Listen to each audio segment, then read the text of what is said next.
चलो question number 57 है। ये एनसीईआरटी का 4.10 यानी चौथे चैप्टर में 10वां सवाल है। ठीक है, चौथे चैप्टर में 10वां सवाल है। तो इसमें लिखा है on an open ground a motorist follow the track that turns to his left. यही लिखा हुआ है ना, टू हिज लेफ्ट। ठीक है, by an angle of 60 degree after every 500 meter starting from a given turn. Specify the displacements of the motorist at the third, sixth and eighth turn. Third, sixth and eighth turn. To stop, compare the magnitude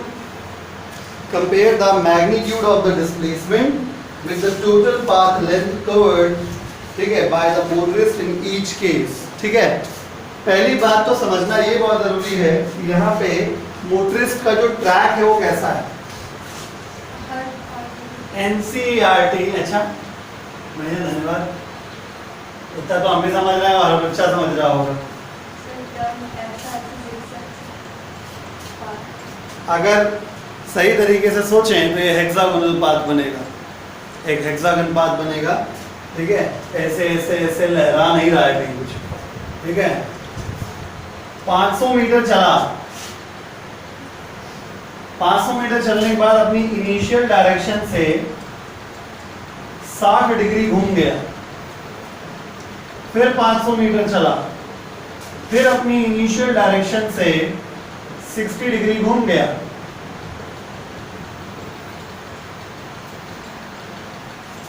ठीक है, फिर अपनी initial direction से 500 metre चलने के बाद फिर से वो घूम गया।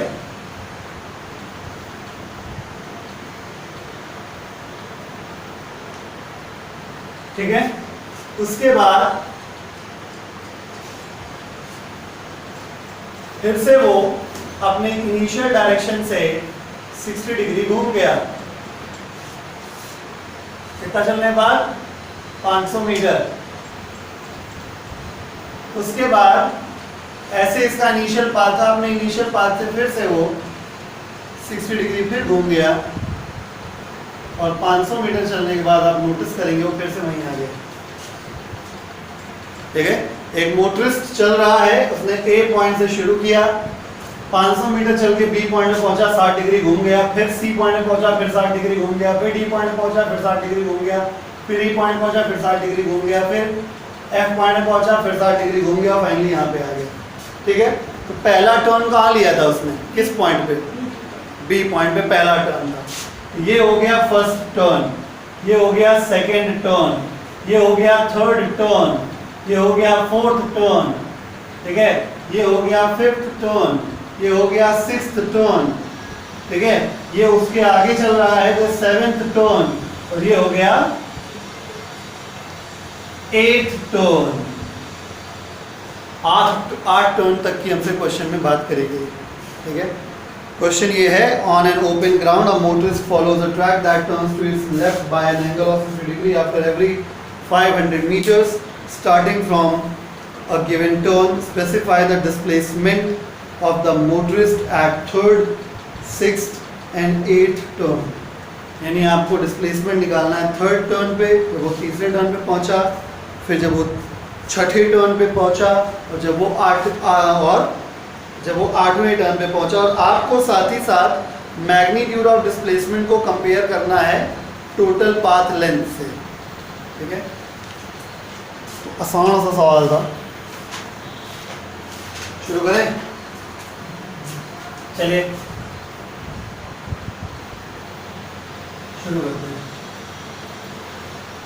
चलो शुरू डिजाइन बाद में बना लेते हैं। पहला बात, अगर हम ए पार्ट की बात करें तो फॉर कौन सा टर्न है, थर्ड टर्न। तीसरे टर्न की अगर मैं बात करूं थर्ड टर्न पे, तो थर्ड टर्न पे माय डियर आप ए से, मतलब थर्ड टर्न का ऐसा है, ये है डी। तो डिस्टेंस कितना होगा, डिस्टेंस हुआ ए से बी बाय थर्ड, यहाँ से शुरू किया, ये स्टार्टिंग पॉइंट है, तो थर्ड टर्न यहाँ पड़ा, यानी ए से बी, फिर बी से सी, फिर सी से डी, ये 3 पार्ट हुए थर्ड टर्न। यहाँ से चले, पहला टर्न ये है, फिर दूसरा ये, फिर तीसरा ये, तो यहाँ से चले तो पहले 500 मीटर ये, फिर 500 मीटर ये, फिर 500 मीटर ये, कितना हो गया 1500 मीटर डिस्टेंस हो गया। तो डिस्टेंस बराबर A B plus B C plus C D. तो डिस्टेंस बराबर हो गया 500 प्लस 500 प्लस 500 कुल मिला के 1500 मीटर। अब बात कर लें डिस्प्लेसमेंट की। तो डिस्प्लेसमेंट हो जाएगा है जीरो, बहुत लगाव है तुम्हें जीरो से। ए से D the straight line drawn from initial point two final point. फिलहाल फाइनल पॉइंट इस क्वेश्चन में थर्ड टर्न तक के लिए बात करी गई। जब उसने तीसरा टर्न लिया, तीसरे टर्न तक की बात करी गई, तो इसलिए हमारा पहला स्टार्टिंग पॉइंट ये हो गया और आखिरी पॉइंट हो गया ये। ठीक है, तो ठीक है, चलो डिजाइन बना ही देते हैं। तो अगर यहाँ पे बात करी जाए, कोई हमसे पूछे कि डिस्प्लेसमेंट का मैग्नीट्यूड कितना होगा, तो हम सहसा हमारे मुंह से निकल जाएगा ए से डी के बराबर, क्योंकि ए डिस्प्लेसमेंट होता है length of straight line drawn from initial point two final point, यानी एडी। ठीक है, अब एडी है कितना, जिसको ज्योमेट्री आती होगी, 1500 नहीं होगा बेटा, होता तो अभी तक हाँ बोल दिया। ठीक है, और बहुत ही कॉमन सेंस की बात है, 1500 कैसे हो सकता है जब इतना प्लस इतना प्लस इतना 5 1500 है। तो ये शॉर्टकट नहीं हुआ, मतलब तुम्हारे कहने का मतलब है तुम चाहे लंबे रास्ते से जाओ चाहे शॉर्टेस्ट वे से जाओ, तुम्हारे सब कुछ बराबर हो जाए। फटा देखो इधर, तो डिस्प्लेसमेंट हो गया इतना। तो मैं आपको बताता हूँ, यहाँ पे एनसीईआरटी का सवाल है, एनसीईआरटी सवाल मजाक नहीं होता है। ठीक है, एक सवाल भी बहुत आपके सारे कंसेप्ट को हिला देने वाला होता है। यहाँ पे किसी का भी दिमाग काम नहीं कर रहा है कि हेक्सागन ये जो बना है ये एक रेगुलर हेक्सागन है, और रेगुलर हेक्सागन 6 इक्विलैटरल ट्रायंगल से मिलके बना होता है। यानी कि मैं ये डिजाइन बार बार बनाने के बाद जब मैं कर रहा था, तो मैं जानबूझ के कर रहा था कि शायद तुम्हारा दिमाग काम करे कि अगर ये एक ट्रायंगल आपको दिख रहा है तो ये एक इक्विलैटरल ट्रायंगल होगा। अगर इसकी साइड 500 है, ये वाली साइड भी 500 मीटर होगी और ये वाली साइड भी 500 मीटर होगी। इसी प्रकार से इस ट्रायंगल को भी देख लो या किसी को भी देख लो। ठीक है, अगर ये साइड 500 की है तो इस ट्रायंगल की ये वाली साइड भी 500 मीटर की होगी और ये वाली साइड भी 500 मीटर की होगी, ये वाली साइड भी 500 मीटर की होगी और ये वाली साइड भी 500 मीटर की होगी। तो अब आपको साफ साफ दिख रहा है, अगर मैं इस पॉइंट को O कह दूं तो A से O, समझ गए? डिस्प्लेसमेंट का मैग्नीट्यूड कितना हो जाएगा A से O, मतलब पूरा AD 2 पार्ट में जुड़ा है, A से O तक, O से D तक। तो 500 plus 500 is equal to 1000 meter. ये हुआ तीसरा टर्न। अब हम बात करेंगे छठवें टर्न में, B part for 6th turn. ठीक है, छठवां टर्न। छठवां टर्न जो है, यानी आप फिर से स्टार्टिंग पॉइंट पे आ जाते हैं। A point is starting point, A point is starting point. आई बात समझ में? हाँ, तो ये स्टार्टिंग पॉइंट हो गया। यानी अल्टीमेटली देखा जाए तो अगर डिस्टेंस की बात करें छठवें टर्न पे, ए से आप चले हो, फिर छठवें टर्न पे आप वापस आ गए, यानी आप घूम फिर के वहीं पे वापस आ गए। यानी ए से बी तक आप चले, फिर बी से सी चले, फिर सी से डी चले, फिर डी से ई चले, फिर ई से एफ चले और एफ से फिर ए पे आ गए। Right, clear? यानी इसका मतलब डिस्टेंस बराबर कितनी बार जोड़ना पड़ेगा 500 को? 6 बार। तो 500 500 को एडिशन 6 बार लिखो या 500 इंटू 6 लिख दो, बात बराबर है। कितना हो गया? 3000 मीटर। राइट, अब बात आती है डिस्प्लेसमेंट की। बताओ कितना होगा? सही बात, डिस्प्लेसमेंट का मैग्नीट्यूड 0 हो जाएगा, क्योंकि आप घूम फिर के वापस आ जाएंगे। कंडीशन पे बोला जाता है, ये नहीं कि हमेशा बस हाँ घूम फिर के आ गए। सवाल केवल यहाँ तक के लिए थर्ड पार्ट के पूछा जा रहा था, नहीं सर 0। तो इतना मोहब्बत है 0 से कि हम क्या बताएं। ठीक है, अब इस क्वेश्चन का थर्ड और सबसे आखिरी और सबसे खतरनाक पार्ट, ठीक है। अभी तो आसान था। अब हम सी पार्ट की बात कर रहे हैं। हमसे बोला गया 8वां टर्न, यानी सी पार्ट, सी पॉइंट, 8वां टर्न, ठीक है। 8वें टर्न तक डिस्टेंस कितना हो जाए? डिस्टेंस आसान होता है, ठीक है। फॉर 8th टर्न, चेतन जी समझ पा रहे हैं कुछ? डिस्टेंस कितना हुआ? आप जब 8वें टर्न पे पहुंचे, यानी आप ऑलरेडी जितना चल चुके थे ए से ए तक, उतना तो हो ही गया। फिर इसके बाद ए से बी तक और बी से सी तक और, यानी डिस्टेंस कितना हुआ? यानी A B plus B C plus C D plus D E plus E F plus F A plus A B plus B C. समझ गए? यानी कुल मिला के डिस्टेंस कितना हो गया? हाँ, 8 बार 500 का मल्टीप्लाई, यानी 4000 मीटर। अब मेन चीज आई डिस्प्लेसमेंट, यही मेन है। 8वां टर्न हमारे लिए फाइनल पॉइंट है और ए इनिशियल पॉइंट है। तो straight arrow drawn from initial point two final point is called displacement. यानी जो एरो एसी बना हुआ है ये है डिस्प्लेसमेंट, राइट? पक्का? ठीक है, बताओ कैसे निकलेगा?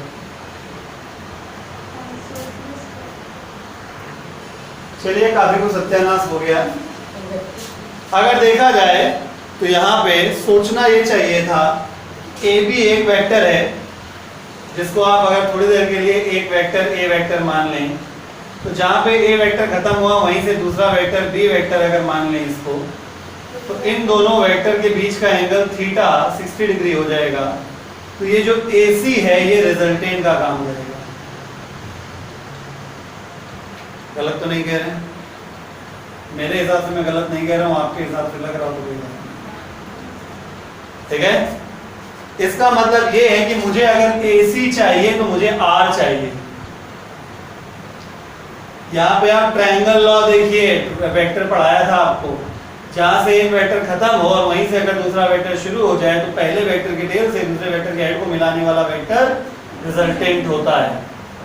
और रिजल्टेंट इस वाले एरो की लेंथ को रिप्रेजेंट करेगा, यानी कि कहने का मतलब ये है कि R बराबर AC है, राइट? इस वेक्टर की अगर बात करें दैट इज A बराबर 500 है, नहीं है? इस वेक्टर की अगर बात करें B वेक्टर है ये, इसका मतलब दैट इज B बराबर भी 500 है, ठीक? भाई इस वेक्टर का मैग्नीट्यूड एरो की लेंथ के बराबर होगा, एरो की लेंथ 500 है। इस वेक्टर का मैग्नीट्यूड एरो की लेंथ के बराबर होगा, 500 है। इस वेक्टर का मैग्नीट्यूड एरो की लेंथ के बराबर, जो कि A से C तक है, एक निकालना है। तो क्योंकि AC R के बराबर है, R का formula under root A square plus B square plus 2AB cos theta होता है। A का वैल्यू 500 है, B का वैल्यू भी 500 है। 2 टाइम्स ऑफ ए बी, दोनों 500 500 है तो 500 का स्क्वायर लिख दिया, और cos 60, cos 60 is 1/2, 1/2 ये 2 को कैंसिल कर देगा, कितना आ गया? 500√3 मीटर। 500√3 मीटर। देखिए डेसिमल में अगर मेरे पास आंसर हो तो 866 मीटर, 866 मीटर, ठीक है। मैं दोबारा इसे समझाने का प्रयास करता हूँ। इस पूरे डायग्राम को अगर आप भूल जाएं, फिलहाल आप सिर्फ इतने पे ध्यान दें कि मुझे सिर्फ इतना निकालना है, ये कितना है? A से C के बराबर। इसको हमने विजन लिया कि ये बिल्कुल वैसे ही काम कर रहा है जैसे दो वेक्टर के लिए रिजल्टेंट काम करता है। यानी अगर ये ए वेक्टर मान लिया जाए तो ए वेक्टर का मैग्नीट्यूड ए से रिप्रेजेंट किया जाएगा। ए वेक्टर का मैग्नीट्यूड ए से रिप्रेजेंट किया जाएगा। वो किसी भी वेक्टर का मैग्नीट्यूड उस एरो की लेंथ के बराबर होती है। तो अगर ये वेक्टर ए वेक्टर है, मैग्नीट्यूड ए है, तो एरो की लेंथ 500 है, यानी ए बराबर 500। उसी प्रकार अगर ये वेक्टर बी वेक्टर है, बी वेक्टर के मैग्नीट्यूड को बी से रिप्रेजेंट करेंगे तो ये एरो लेंथ के बराबर होगा, इसलिए बी बराबर 500। और अगर ये रिजल्टेंट है तो रिजल्टेंट के मैग्नीट्यूड को आर से रिप्रेजेंट करेंगे, वो ए से सी तक की लेंथ को रिप्रेजेंट करेगा। सब कुछ मैं लिख दिया यहीं पे। और थीटा एंगल निकालना बताया था इसी तरीके से। तो ए सी इज आर, आर का फॉर्मूला ये, ए बी की वैल्यू रख दी, सॉल्व कर लिया, आंसर आ गया। हाँ, तो अगला टॉपिक है स्पीड। डिस्टेंस डिस्प्लेसमेंट हो गया, अब बात करने जा रहे हैं हम लोग स्पीड की। स्पीड हेडिंग है स्पीड, लिखिए the distance travelled by the body per unit time. Speed का डेफिनेशन नॉर्मली सभी को आता है। The distance travelled by the body per unit time, the distance travelled by the body per unit time is called speed. The distance traveled by the body per unit time is called speed. ठीक है, full stop. समझ गए ना, मतलब इसमें हमने object को understood कर दिया है। The distance traveled by the object per unit time is called speed of the object, है ना, तो अंडरस्टूड कर दिया उसको। ठीक है, नेक्स्ट आंसर लिखिए It is a scalar quantity. It is a scalar quantity. It is a scalar quantity. Next answer लिखिए। It is represented by capital V or small v. It is represented by capital V or small v. Its SI unit is meter per second. Its SI unit is meter per second. Its SI unit is meter per second. ठीक है, heading डालिए types of speed. Types of speed. Speed दो प्रकार की होती है, लिखिए it is of two types. Types of speed heading डाल के लिखिए इसके अंदर, it is of two types. ठीक है, ध्यान से देखिएगा, जैसा मैं लिख रहा हूं वैसे अपने नोट में लिखिएगा। एक स्पीड होती है एवरेज स्पीड, एवरेज स्पीड, और दूसरी होती है इंस्टैंटेनियस स्पीड। बहुत ध्यान सुनिएगा, पेन छोड़ दीजिए थोड़ी देर के लिए। Average speed, instantaneous speed. अगर नाम समझें या जनरल बोलचाल की भाषा में जब कहा जाता है ना कि इतना चला है तो ऑन एन एवरेज इतनी रफ्तार रही होगी।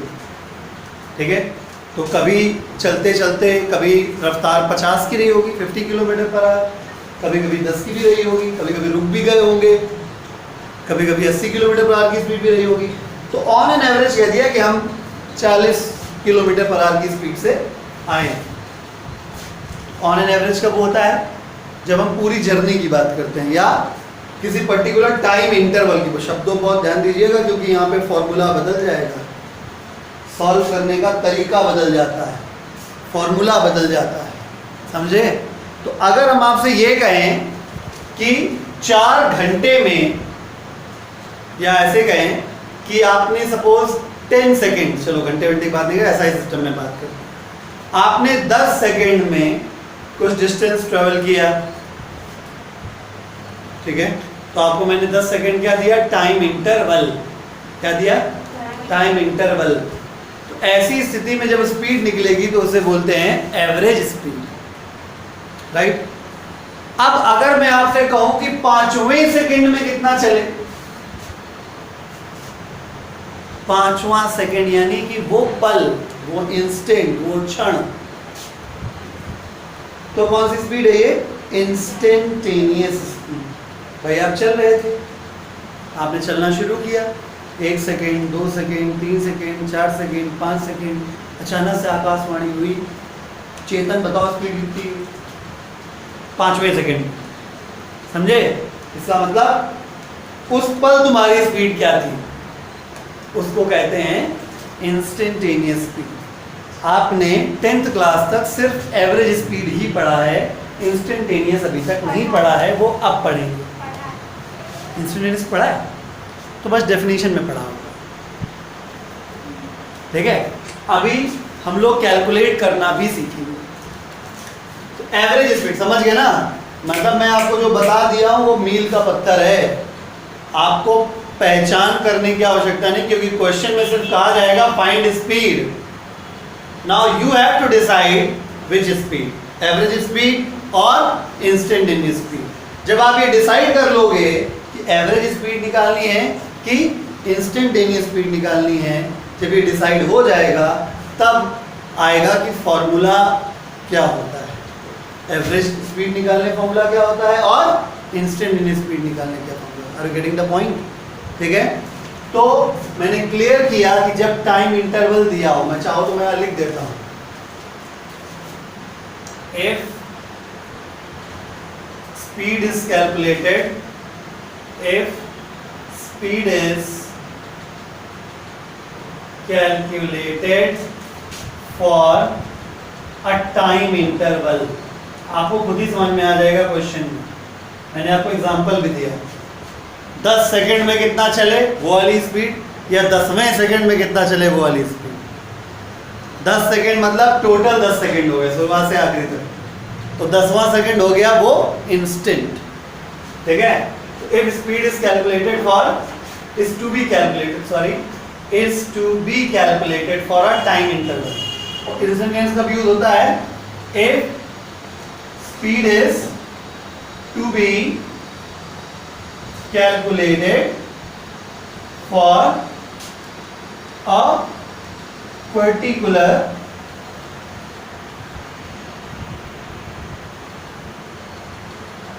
instant of time। समझ गए? फॉर्मूला सुनिए, एवरेज स्पीड का फॉर्मूला होता है v average is equal to delta s upon delta t।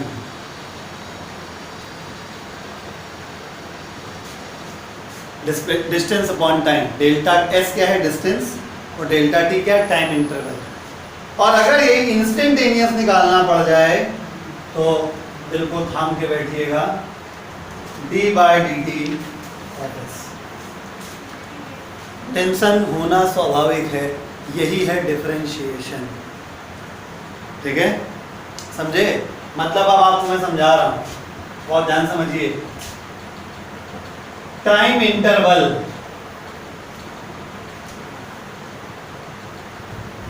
और यहां पे इंस्टेंट ऑफ टाइम, ठीक है। जब टाइम इंटरवल का केस होता है तो हमेशा डेल्टा वाला फॉर्मूला यूज होता है, और अगर वही सेम चीज कैलकुलेट करनी पड़े किंतु किसी इंस्टेंट के लिए कैलकुलेट करनी पड़े तो वही डेल्टा की जगह क्या लिख देना, डेल्टा। आपको कैलकुलेट करना आता है, डेल्टा का मतलब क्या होता है? Final minus initial. डेल्टा बचपन से करते चले आ रहे हैं। ये डी वाला आइटम अभी हम लोगों ने नहीं किया है, इसको करना बाकी है। आएगा समझ में? यही डिफरेंशिएशन आपको अभी हम सिखाएंगे नेक्स्ट लेक्चर में। आएगा समझ में? अभी फिलहाल मैं आपके दिमाग में जो डालना चाहता हूँ और जो अच्छे बच्चे के लिए बहुत ज़रूरी है समझना, पहली चीज़ कि जब टाइम इंटरवल दिया जाता है तब एवरेज का फंडा आता है, और जब टाइम इंस्टेंट दिया जाता है तो इंस्टेंटेनियस का फंडा आता है। एवरेज वाले में वैल्यूज़ डेल्टास के फॉर्म में लिखी जाती हैं और इंस्टेंटेनियस के केस में वैल्यूज़ डी के फॉर्म में लिखी जाती हैं। इसको साधारण तरीका होता है delta S upon delta D, मतलब final distance upon initial distance, final time upon initial time, delta delta निकल आएगा। ये करना आपको आता है, लेकिन ये वाले करने के लिए आपको क्या चाहिए? डिफरेंशिएशन आना चाहिए। राइट? क्लियर? छाप लीजिए इसको फटाक से।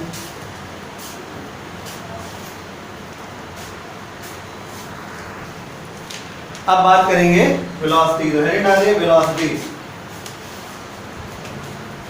वेलोसिटी वेलोसिटी क्या होता है, उसमें डिस्टेंस अपॉन टाइम होता है, इसमें डिस्प्लेसमेंट अपॉन टाइम होता है। देखिए the displacement of the body per unit time, the displacement of the body per unit time, the displacement of the body per unit time is called velocity of the body, is called velocity of the body। ठीक है, next answer लिखिए, it is a vector quantity, it is a vector quantity, it is a vector quantity। Next answer लिखिए, it is represented by v vector, small v vector और capital v vector. It is a vector quantity. अगली line से लिखिए, it is represented by v vector. V के ऊपर vector का sign बनाइएगा, छोटे वाले वी के ऊपर भी और बड़े वाले वी के ऊपर भी। ठीक है, हेडिंग डालिए। हाँ सॉरी, इट्स एसआई यूनिट, अगला पॉइंट भी है, it's SI unit is meter per second. इसका भी SI unit meter per second ही होगा।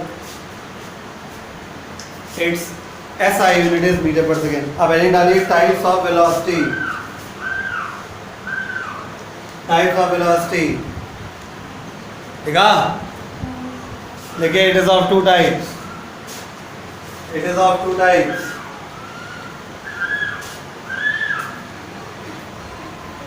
It is of two types. पहला है एवरेज वेलोसिटी, सेम चीज, एवरेज वेलोसिटी। दूसरा हो जाएगा इंस्टेंटेनियस वेलोसिटी। ध्यान से देख लीजिए, एवरेज वेलोसिटी तब if velocity is calculated, if velocity is to be calculated for a time interval. तो एवरेज वेलोसिटी ऐसे निकाली जाएगी। और क्या, displacement upon time is velocity. और टाइम इंटरवल के लिए बात हो रही, मतलब डेल्टा वाला केस होगा। तो डेल्टा वाले केस में क्या होता है, एवरेज होता है। और अगर हमें velocity, if velocity is to be calculated for a particular instant of time, बस समझ गए होगे। ये जनरल फंडे की तरह अपने दिमाग में बसा लीजिए कि अगर टाइम इंटरवल है तो डेल्टा और एवरेज, और अगर टाइम इंस्टेंट है तो डी। ठीक है, तो इंस्टेंटेनियस